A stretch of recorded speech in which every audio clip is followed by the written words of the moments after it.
So we're in a crazy heat wave right now, and I got a vintage ice cream maker from my local Goodwill for 10 bucks. This thing is in mint condition, in the original packaging. I mean, look at this manual. It looks so retro and amazing. So I figured I'd put it to good use and make some gelato. Now, I'm not much of a sweets guy. I do like ice cream, but I figured I'd go the savory route and make some pesto flavored gelato. So let's see how it turns out. Now, before we get started, we're going to want to put the insert from the ice cream maker into the freezer for a few hours. The manual recommends 7. I really only did it just before I started, which, including filming, probably took a solid 2 hours, and it worked out fine. So into a bowl, let's add in about 45 grams of basil leaves. We'll add 2 cloves of minced garlic,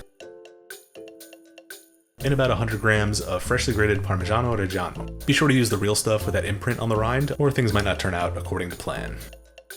So the ratio of milk to cream in gelato is basically the opposite of what's in ice cream. So let's add 1 liter of whole milk, along with 200 milliliters of heavy cream. And if you want something on more the creamy side, then you can adjust that ratio to your liking. Now we want to heat up this cream mixture to infuse the basil and melt that parm. So bring a pot of water up to a boil, place the bowl on top, and get to stirring for about 5 or 10 minutes until it's almost at a simmer. At which point we can remove it off to the side and let it cool down. What we did there is called a double boiler, where you're not putting direct heat on that bowl, so you won't cause anything to scald. While that's cooling down, let's toast 30 grams of pine nuts for our mix-in. Keep that on low and keep them moving constantly so they don't burn on one side. And once they turn a little bit golden brown, we can remove them off to the side. And once the bowl has cooled down quite a bit, we can plunge it into an ice bath and start stirring to cool it down a lot quicker. We want this to basically be room temperature or a little bit colder before we start freezing it. That'll prevent the ice cream maker from thawing out at all. That way we get quicker results. Now, I wasn't getting too much of a green color out of that basil, which I probably should have expected since when you stew greens, it doesn't really turn the water green usually. So I decided to blend this with a stick blender, which didn't really do much. Definitely not enough basil in here to lend enough color to make it green. So maybe add some green food coloring if you really want it to be green, otherwise just let it be natural. Now finally we can get to freezing this ice cream. So place your insert back into your ice cream maker, and let's strain in our cream to get any bits of garlic and basil out of there. Then add in our toasted pine nuts, and go ahead and assemble your ice cream maker. This one has a sort of paddle, and then a rubber gasket, and then a plastic lid, and then a crank.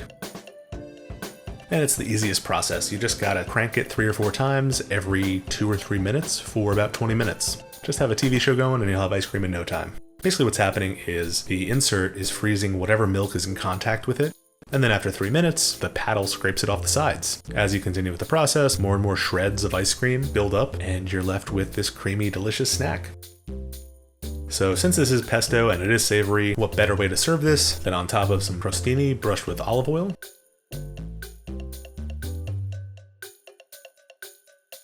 And top with some toasted pine nuts, some shaved parmesan, and a little garnish of basil.